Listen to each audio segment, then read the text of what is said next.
This is Hannibal here from the HannibalTV.com. And today this is going to be a bit of a unique interview, more of a supernatural one with an author and artist and expert in seances that she's been researching for many years now. Shannon Taggard, how are you doing today? I'm great. Thanks for having me. Oh, it's a pleasure. I'm very interested in this subject, and I'd like to know how you actually became interested in it. Was this something you were kind of interested in growing up, or did you have an experience that kind of piqued your interest in the supernatural subject? Well, I guess like everybody, I was always, love a good ghost story and things like that. But I was not seriously interested in mediumship or the paranormal or spiritualism until I was a teenager. And my cousin got a reading from a medium that ended up telling this true story about how my grandfather died. Well, and through this medium, who was a total stranger, my whole family was shocked that we had heard details we didn't know about my grandfather's death this way. And so I became curious then. And then I became a professional photographer. And I thought I'd spend one summer photographing mediums in a town called Lilydale, which is the world's largest spiritualist community. And it's near where I grew up in Buffalo, New York.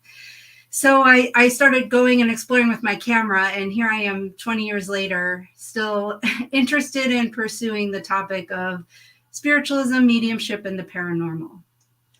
What was it that the psychic told you about your grandfather, if it's not too personal, or told the friend that actually was details about how he died? So the medium came to my cousin and said, "Your grandfather's here, and he is saying he wants you to know he choked to death, and that's how he died." And she thought the woman was crazy and was laughing about it, and went home and asked her parents and my uncle, who was my father's brother, and he said, "No, that's actually true." While my grandfather he was dying in the hospital of cancer, but what actually killed him was choking. He choked on food. And so none of us knew that story. And it was kind of, it was kind of touchy, I guess, because he wasn't supposed to be eating food in the hospital. And there was some questions about what happened. And so that's how we found out that that's really actually how he died, was this medium told us. And as far as this spiritual location where you photographed for a summer, what is so special about it that it has all this kind of spiritual activity? Well, it's a small town on Cassadaga Lake in upstate New York that's been um, a it's been a place for spiritualists since 1879. And so spiritualism was a very popular religion. It's an American born religion that came about. It started in 1848, and a lot of the most renowned spiritualists of the day would go to Lilydale, and it was called a spiritualist camp, and it's been in operation since. So over the summer, you can go and take mediumship classes. You can go and get readings. They have message services and healings, and it's been operating like that for such a long time. So that's what makes the place special. Now, when you were doing photography of that, did you capture anything that was unusual on camera? Well, when I first began, I was working as a photojournalist, and so I was trying to do a really straightforward story about this quirky place, kind of like a day in the life type of project. And I did start to have some happy accidents with my camera, and it was right around the time where I figured out, like, this is a really hard project to photograph. Like, how do you show the unseen? How do you show invisible experiences? And so there was a couple that happened early on.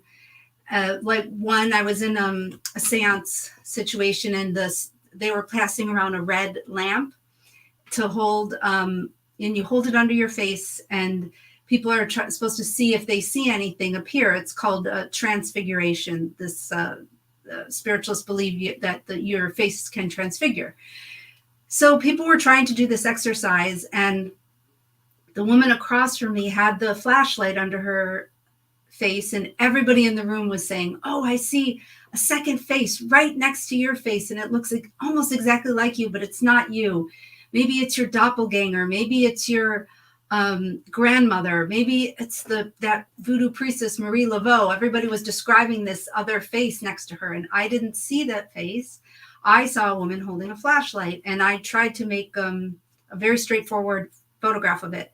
But when I got my film back, on the negative was a second face streaming, it like with streams, like right next to her, and it looked exactly like everybody was describing. Now, I know it was a low light situation, and so it was a longer exposure, so the camera, you know, could be motion, right? But it was so ironic that it was absolutely exactly the visual of what people were describing that you couldn't see with your eye.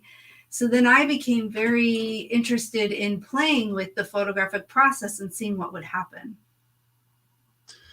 And I heard you say in another interview that the actual newer cameras, the electronic digital ones, will capture this kind of activity better than the film cameras, which for whatever reason, your average person would think that the old school cameras might capture it better. But could you tell us a little bit about the difference? Yeah, people ask me all the time, what kind of camera do you use? Do you think film is better or digital better?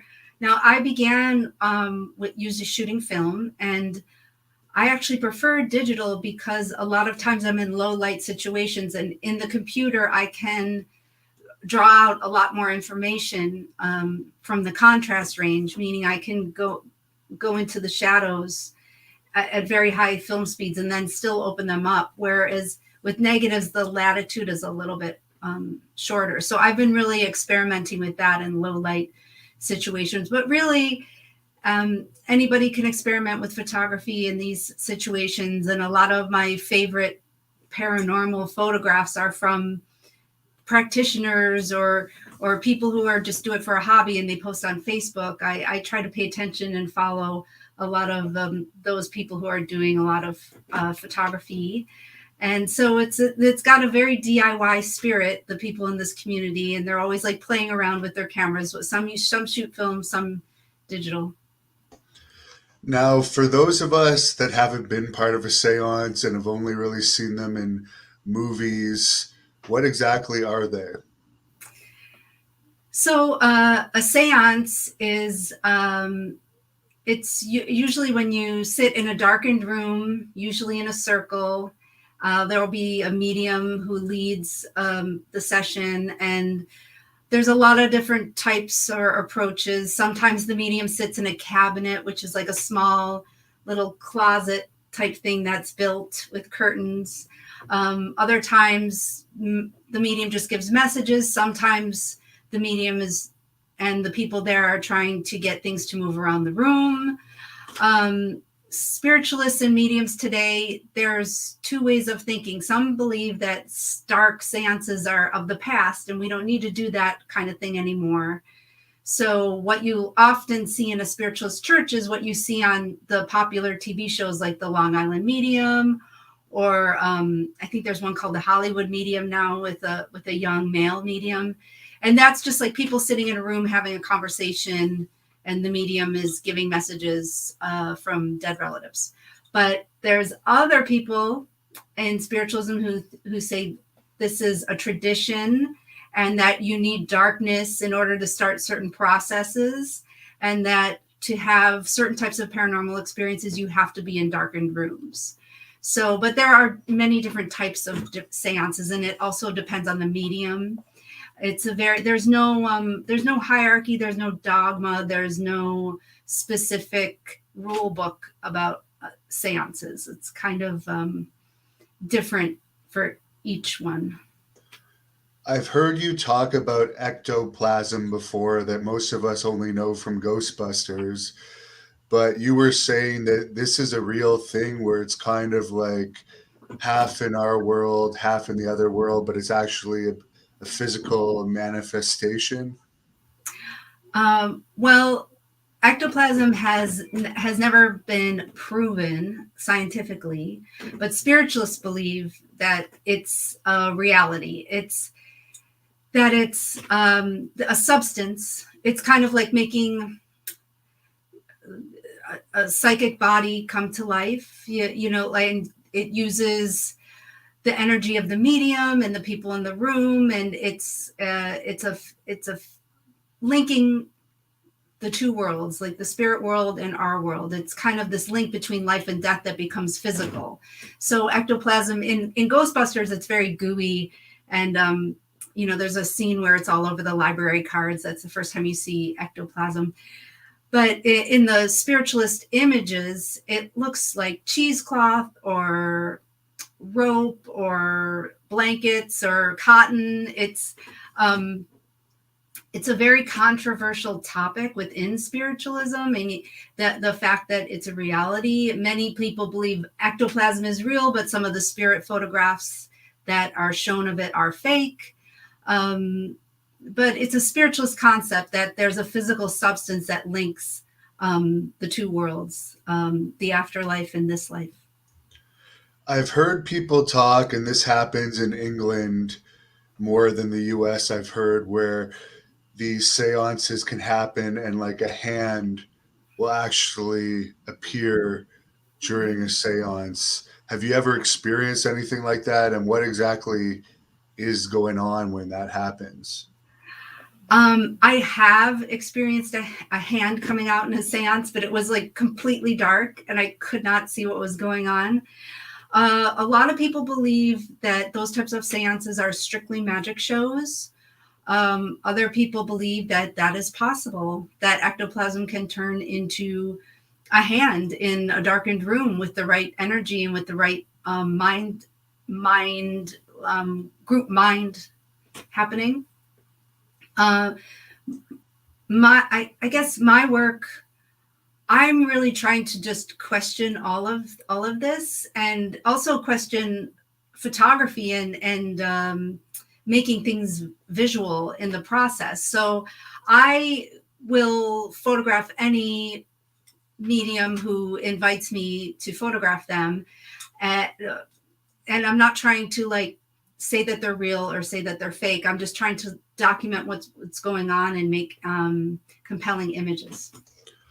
What was the most realistic, or I guess the most realistic supernatural situation that you've been a part of where you actually believed you were witnessing something that there's no way it was normal? Okay. Oh, this involves a hand. So this connects to the earlier question. So some of the strangest experiences I've had is with a medium named Gordon Garforth, and he's in England. He and his wife Gaynor have been spiritualists for a long time. They both come from spiritualist families. And when I first met Gordon, he told me, oh, the spirits manipulate my body and I elongate, and my hands change shape and my face changes shape. And initially when he told me this, I was really skeptical that I would ever see anything in his seances, because a lot of people will tell you you're going to see something that you don't end up experiencing. So I went, but he invited me with my camera, and I sat in the front row at the first time I ever attended one of his seances, and there was a red light. And I was maybe 6 feet from him, and Gaynor, his wife, said, okay, now the spirits are going to work with Gordon's hands. And so he put his hand out and he just moved it across, just in front of his body. And as he moved it, I saw his hand go from a regular hand into a gigantic hand. And I screamed. I was so shocked. I screamed, and it's a very bad thing to do in a seance. You're not supposed to do that. You can get in a lot of trouble because it's supposedly you can upset the medium and actually hurt the medium if you bring them out of a trance. But I just couldn't help it. I was so shocked, and everybody else in the room started like screaming too. And I couldn't decide if, okay, are they screaming because I screamed, or do they really see this big hand? And I took some pictures, and I was convinced that I had hypnotically rendered the hand through the hypnotic suggestion of being told that the hand would change a shape. And so I just expected a regular sized hand on my camera. But when I downloaded the images, there was this gigantic, grotesque hand, similar to what I saw with my eyes. And I don't know if it was, I don't know what happened. To this day, people tell me, oh, that's a glove, or, oh, that's a fake hand. And honestly, it was the most elegant visual I've ever experienced. And Gordon swears it was sincere and that he can elongate and manipulate his body. And, this idea of elongation or manipulation of the body has there's other, Eastern practices, Catholic saints, other people who have claimed such things. I really don't know what happened, but I know that I saw a gigantic hand come out of nowhere, and it was very shocking. Are you more comfortable with that kind of stuff now? Like if that were to happen again, do you think you would still scream, or are you kind of used to it and understand it better now? I don't know. I mean, I think now maybe I try my best to keep my cool. But when things are truly shocking, your body responds in certain ways. But I would hope I would be more calm now. But with that, I do have to say, I've never been scared in these types of situations. I should say that spiritualism is very much, the idea around it is about healing and just proving that there's a connection between this world and the next. So they're not doing heavy magic practices or trying to invoke anything that I would find scary. Even though it does sound very dramatic and like it might be scary, I really have never been scared in spiritualist settings. It's more about wonder and surprise and this effort to, penetrate the material world. That's what all of their exercises are to do. So, and I continue to explore, and I'm continuing to photograph. So I'll see what I find next. What can you tell me about orbs? We always see orbs. That's a very common thing in pictures. Are they more often than not like photo issues, or if they are supernatural, what exactly are they? Okay, so orbs, there's a lot of, debate about, okay, what's an orb? Is it water? Is it dust? It's just simply, a crummy camera showing an artifact? Now that all of those, I'm a photographer and I understand the technical side very well. So I understand that all of those can factor into things that look like orbs in pictures. But the point of the mission of the orb experimenter would be to interact with the orbs.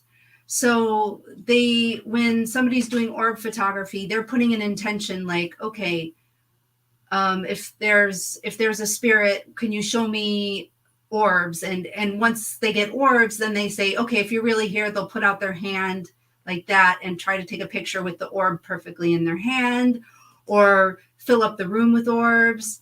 So a lot of times you'll see that technique is sometimes called orb calling, where they'll go into a room and take a picture, and there'll be one orb maybe, and then the room will fill up with orbs.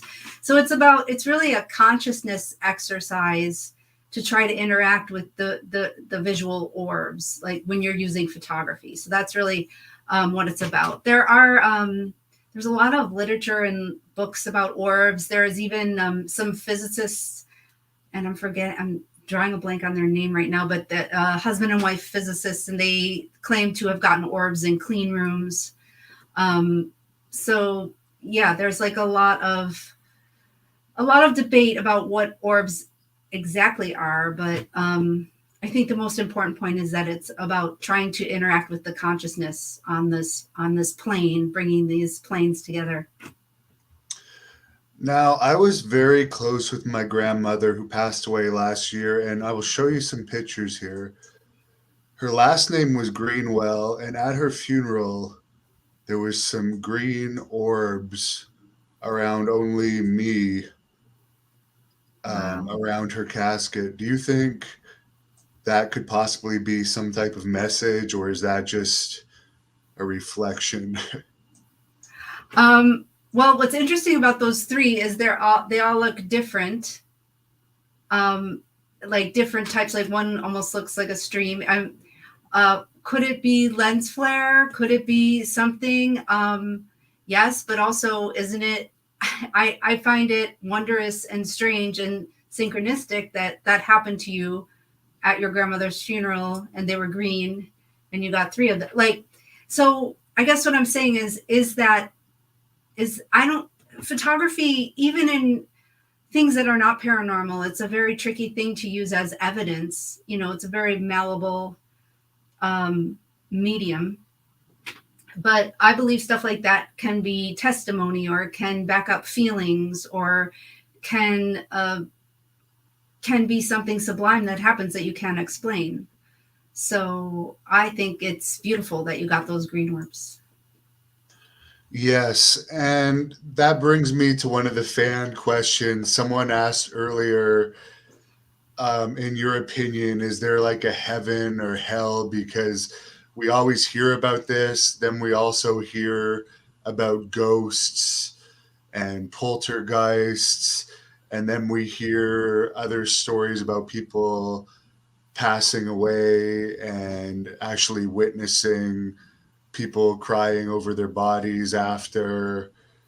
And then there's the question, do animals have an afterlife too? So it's just so many questions, and I know you don't have the right answer, but maybe you could share your theory. Not necessarily the right, but like the answer Yeah. everyone's looking for. But maybe you could tell us your theory. Okay, so I don't have any exact answers, and I always tell people, if somebody tells you they have all the answers, maybe don't totally trust anybody who claims to have all the answers, because sometimes that can go really wrong. But what I find fascinating is these stories, these phenomena, like you find them throughout history, throughout every culture, throughout every era.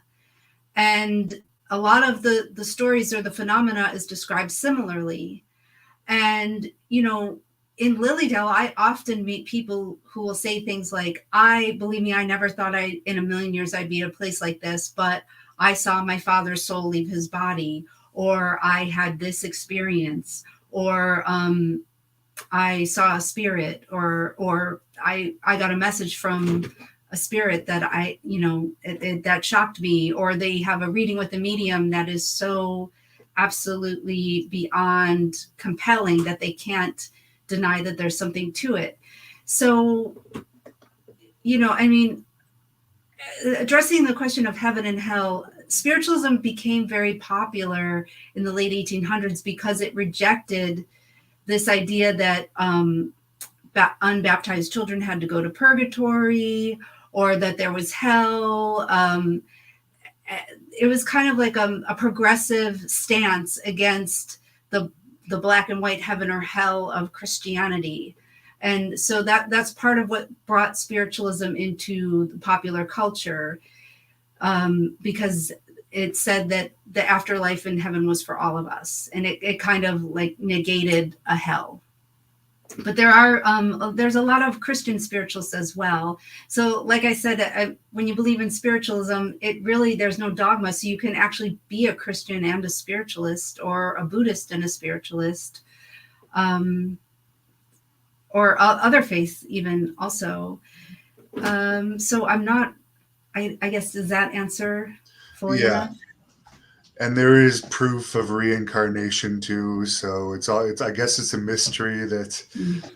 maybe one day we'll know before we pass on, or most likely not. Somebody wants to know, Matt is asking if it's true spirits can attach to a doll. um, so in certain magic practices that is believed, and I mean even the ancient use of statues was to attach spirits to certain statues, and that's like why the noses are broken off sometimes, because they try to put a spirit in the statue and break off the nose. I'm not an expert. All I could say is that there's some practices that do believe that. In spiritualism, it's they're more interested in communicating with intelligence, which means, I guess that would be the difference between a spirit and a ghost. So a lot of times in paranormal or haunted situations, something that would attach to a place or a doll might be considered a ghost, which would be a low level energy that some spiritualists describe more as like a time trace, or an energy that's trapped and not the intelligence of an actual spirit. I don't know if that helps. Carlos wants to know, in your opinion, do you think we would be with our pets in the afterlife, considering if we go to an afterlife after death?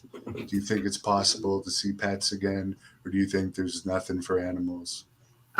Yes, I think it's definitely possible, and I've seen many messages that people have gotten from mediums from their pets. And it actually, this summer, I went to a message service and I was sitting next to my friend, and she got a message from a medium, and it was describing her childhood dog. And the dog was actually giving her a message about her life, the spirit of the dog, through this medium. And then as she was giving the message, we heard a dog barked really loudly outside the window, and we all laughed. And the medium said, "See, he's really here." So I've seen a lot of message work with animals and spiritualists. There's a very strong interest in animals and animal communication and animal spirits. Mike would like to know if you think it makes a difference if you're cremated or buried as far as what happens, or is the spirit left the body by then and it doesn't matter? Yeah, I know that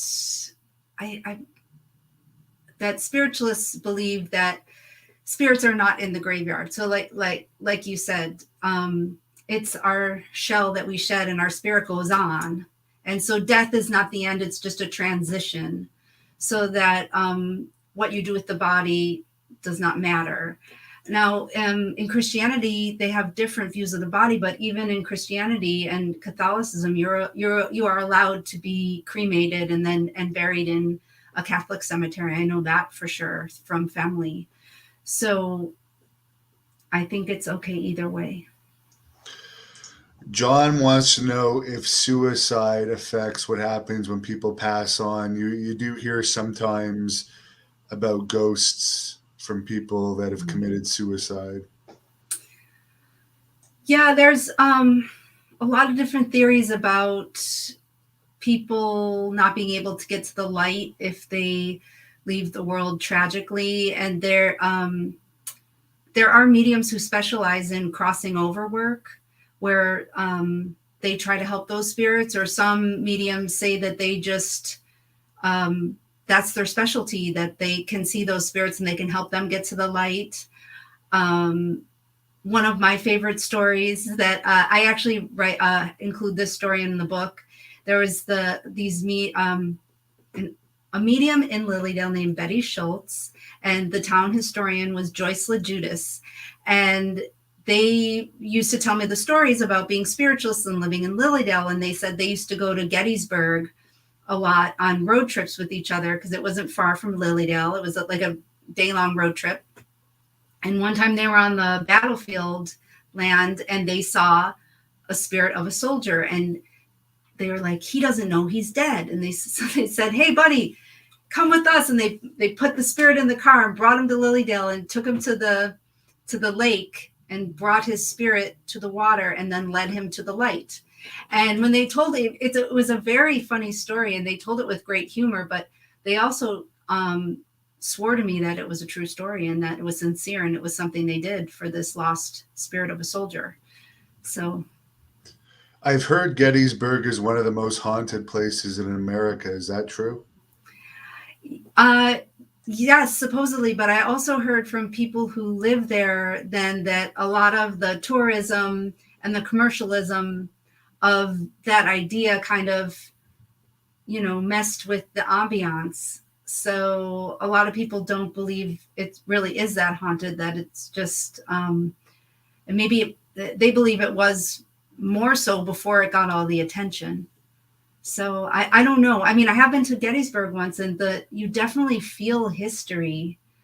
I did not have a paranormal experience there, but it was very eerie being on the battlefields. And I took a tour and I learned a lot of the stories and the supposed stories of, meaning like reported stories of paranormal experience, but also the stories of what happened on the land.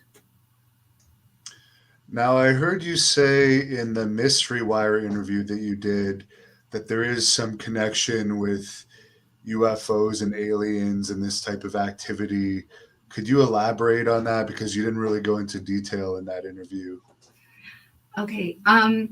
Yes. So I think it's common to think that mediumship and spiritualism is a separate thing, and UFOs are a separate thing, and fairies and elemental beings are a separate thing.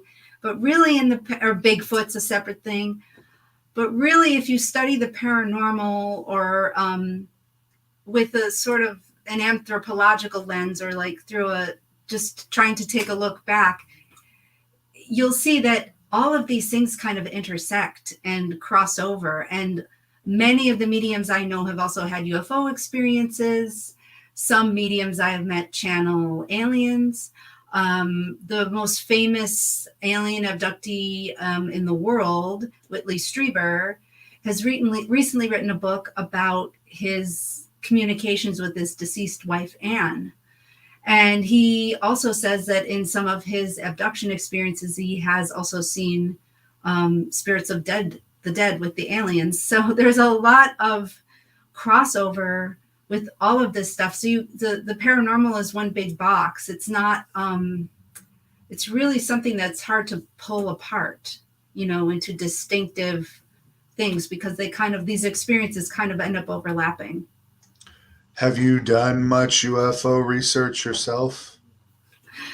I often say I follow a bit, but the UFO thing it's such a hot, how do I put it? Like, it's just so loaded. I think it's the area of the paranormal that's the hardest to study, the hardest to get real information. There's a lot of really, trickster aspects to UFO. All of the paranormal there is, I believe that there's a lot of trickster things going on. But the UFO, I just see that as the most potent area of the paranormal. So it's not my specialty.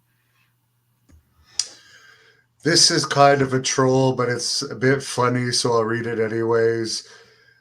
He says, God and his spirit only. The Bible reveals that psychic experiences are real but demonic, and that deceiving spirits are counterfeits for the true spirit of God. What do you think about that type of stuff? Well, with all due respect, I understand why people are warned about the paranormal or these types of practices. They're not for everybody.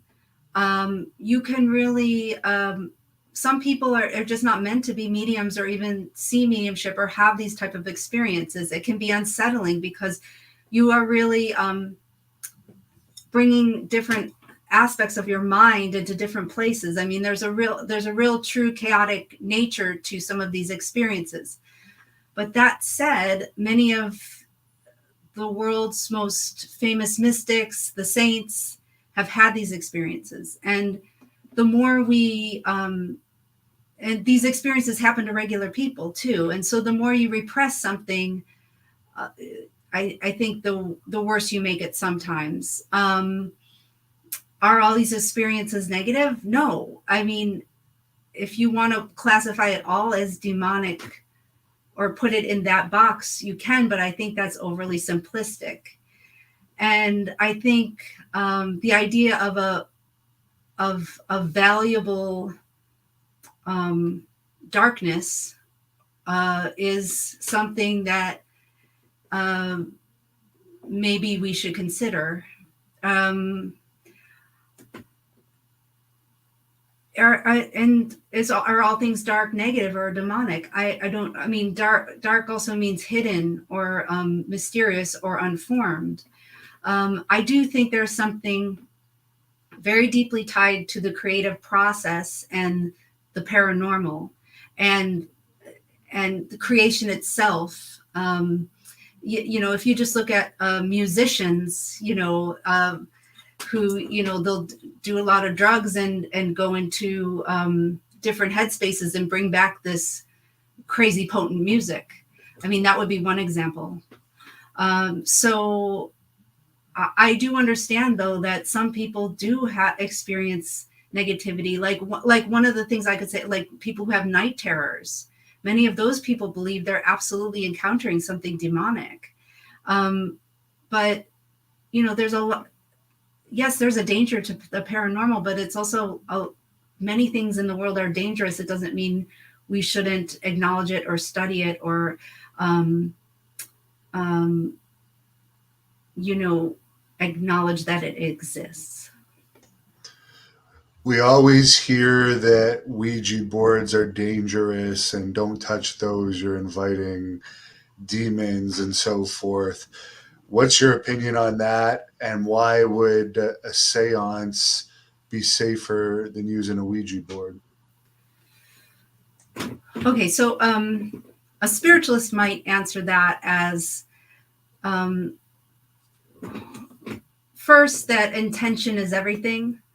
So if you go and use a Ouija board and you expect something like a negative force or something dark to come through it, that's what you'll get, and that is partially created with your mind or fully created with your mind. Spiritualism, you know, the Ouija board was invented by spiritualists because they used to communicate with coded rapping. But now spiritualism has really distanced itself from the Ouija board because of that folklore and because of those kind of reports of the negative experiences. A very developed medium would say you don't need the Ouija board, that you can do it yourself. Some mediums do use boards, but just with intentions for the highest and the best things. Supposedly the folklore is that you bring in lower energy through a Ouija board. But, you know, I guess a spiritualist would say it's all about intention and the person using the board. And you mentioned earlier about musicians sometimes taking drugs and stuff to get into the creativity zone. Do you think that taking drugs like mushrooms or LSD could actually benefit people that are trying to communicate with the dead, or would that just be a hallucination? I'm not an expert on psychedelics, but I have heard it described as similar to near-death experiences that people report, or that you very much feel that you have died and or see spirits of the dead, or feel like it's a death and a rebirth of sorts.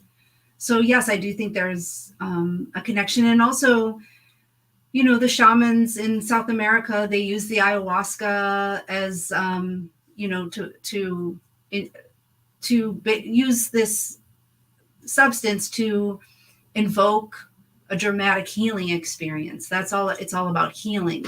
I do also think that you have to be careful, and LSD and mushrooms are not for everybody. Some people do have bad experiences, but for a lot of people have healing experiences and profound healing experiences. Someone wants to know, Rick, if you've ever been in a seance where you've had experience speaking to the dead that are in limbo, or whoever was leading the seance did.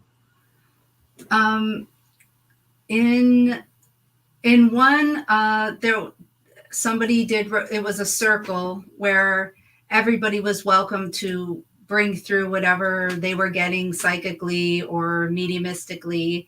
And one woman did find a lost soul, and the whole group got together and tried to help her lead the soul she was interacting with to the light. Now, whether this actually happened, I don't know, because I couldn't tell you because I was not sensing it. But the woman who did the work very much believed that she did help the soul get to the other side. There's been a few people that have wanted to ask about James Randi, who I guess was a skeptic and magician. Are you aware of his work? Yeah. Yeah, I know James Randi is a hero to a lot of people, but he also has a really sketchy history personally himself that, I won't get into, but you can look into it. And so I don't know. I mean, I think Randy had like a real personal vendetta against anything considered paranormal. I don't think anybody could have ever won that award no matter what. But I also do think there are people who do fraud, and that sometimes even real true mediums do things that are duplicitous. They call that mixed mediumship.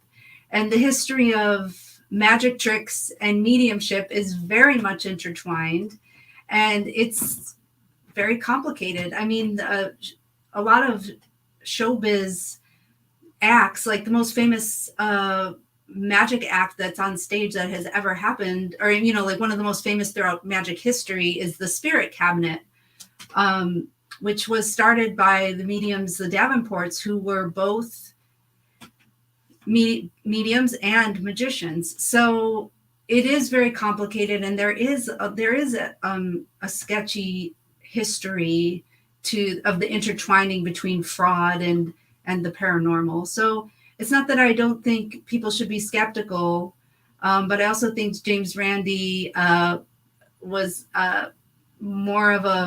was also a fraud in certain ways himself. Now, I've heard that the best hour to make contact is around 3 a.m.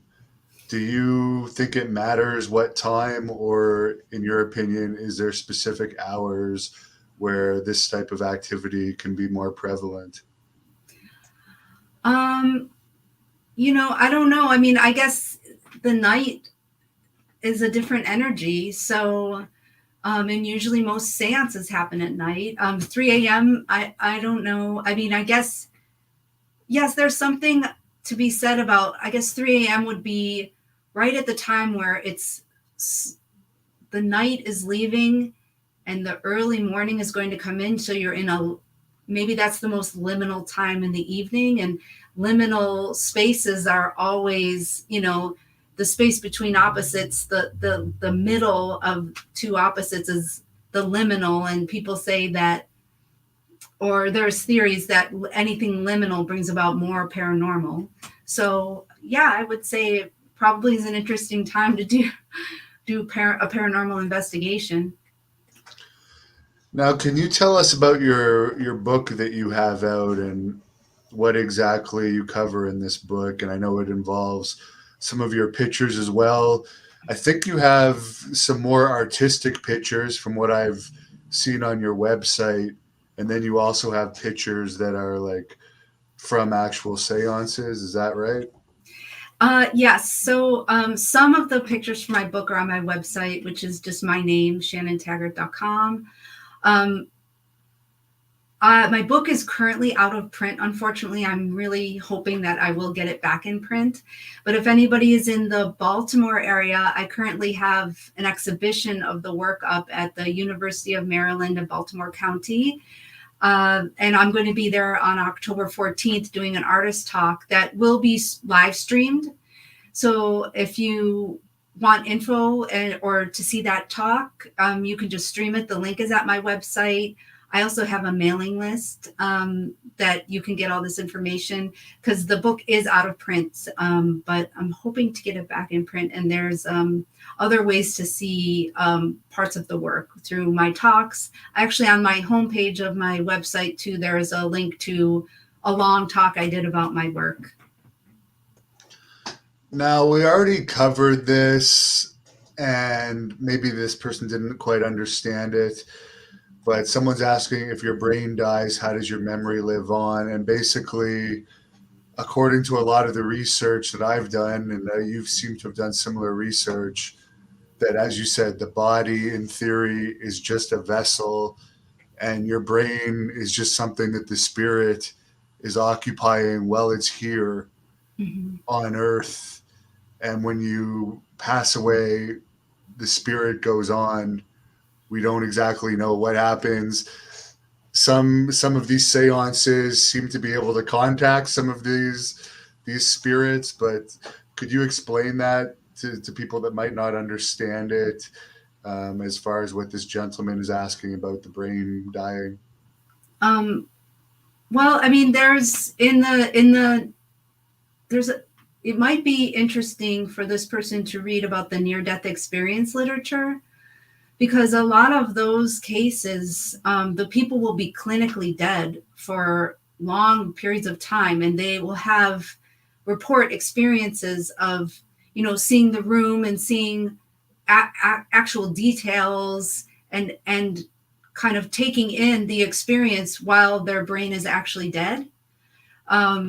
So I guess it's about, like, your consciousness lives in your brain, it animates your brain and your body, but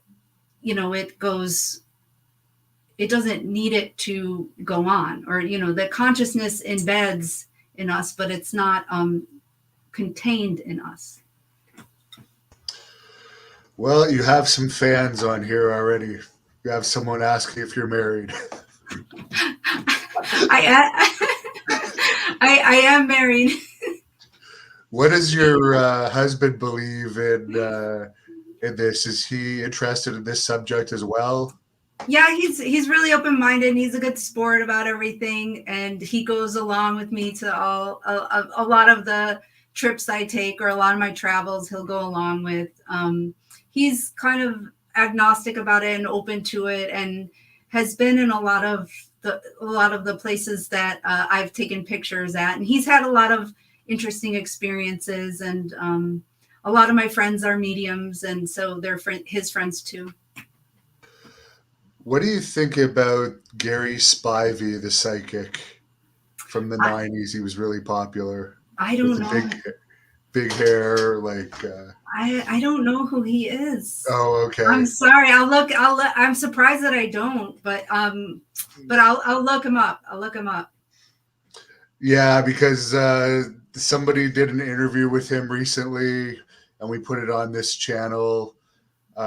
Because he did some stuff in wrestling as well, and we cover wrestling on this channel. Oh, fascinating. But he didn't seem as legitimate, in my opinion. Yeah, I'll look into him. Thank you. And as far as where fans can follow you or look up your research more to find out more information, how can they do that? So I am active on Instagram, and my Instagram account is at seance_book. I do have a Twitter, but I'm not really on that much, but that's the same handle at seance_book. My website, shannontaggard.com, has all of this information, and also my mailing list where I put out things. I also have a list of events. Every summer I host a symposium in Lilydale, where I get people to talk about academics or researchers or historians talk about paranormal topics. It's a lot of fun. That old schedule is up, but that's usually the last weekend of July, every July in Lilydale, New York. And yeah, that's all. It's all at my site. Well, I hope the Canadian border is open as far as driving by next July. Maybe I'll stop by, but right now we have to fly. Oh, I know. Well, you should if you can. Yeah, because where are you in Canada? Where are you located? I'm only 45 minutes from from Ogdensburg, New York. So Oh, not okay, too far. great. Okay, yeah, you should definitely. I think you'll find Lilydale a really interesting place. I think so too. By the way, this is Gary. Oh, God. I have. Oh my God, I have to know about this man. Oh my God, I'm totally gonna research this guy. Someone is asking what you think about Houdini's research into seances, which I've actually heard about that as well. I think Houdini's research. I think it's very interesting. I think Houdini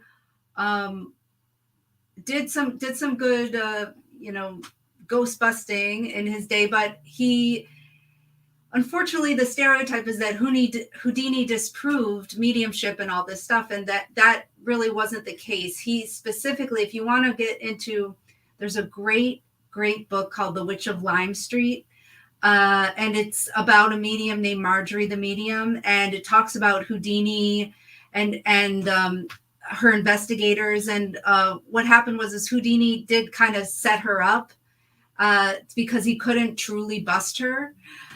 So there are accounts of Houdini being a little sketchy with the medium he couldn't actually bust. He had his supposedly had his or his former assistant stated that he had him plant things in her box. He built this box for this woman named Marjorie, and she could still do her mediumship in it, and it frustrated Houdini to no end.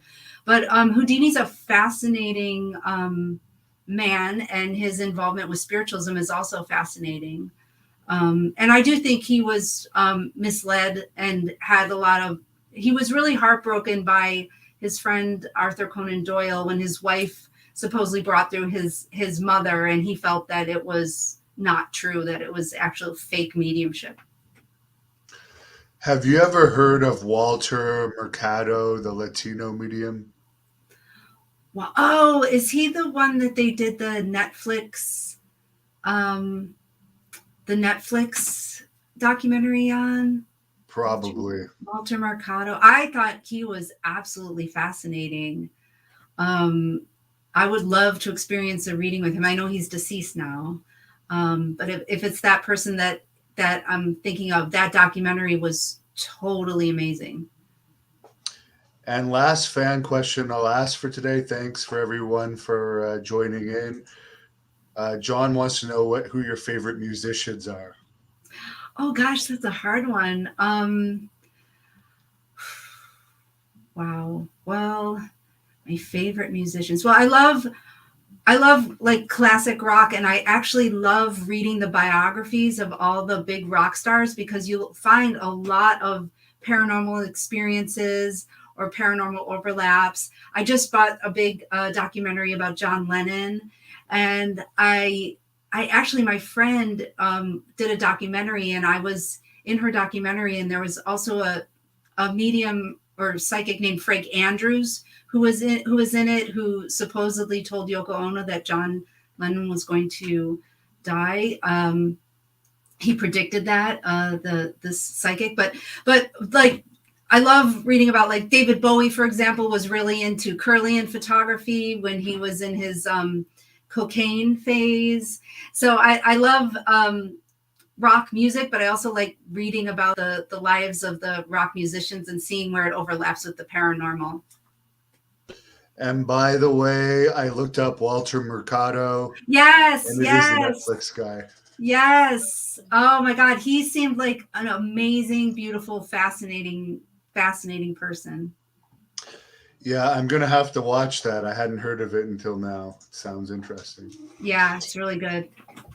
Well, this has been very interesting. Thank you for your time and filling us in. And I encourage everyone to follow her and stay in touch with her journey. And I'll let you close this up with whatever you want to say. Thank you very much. Okay, thank you. Thank you for having me. And I guess I just want to mention that I am working on a new book, but it's a book of archival seance images from a group that was active for 50 years in Missouri. And I think it's going to be a really fascinating book. And so maybe you'll have me back when that book's ready and I can talk about that. It's called the SORAT group. Oh, for sure. I definitely will. So thanks a lot. And I'm sure all the fans appreciate it too. Okay, thank you. I had a fun time. Thanks. Thank you for watching the Hannibal TV. Please like this video if you enjoyed it and click the subscribe button.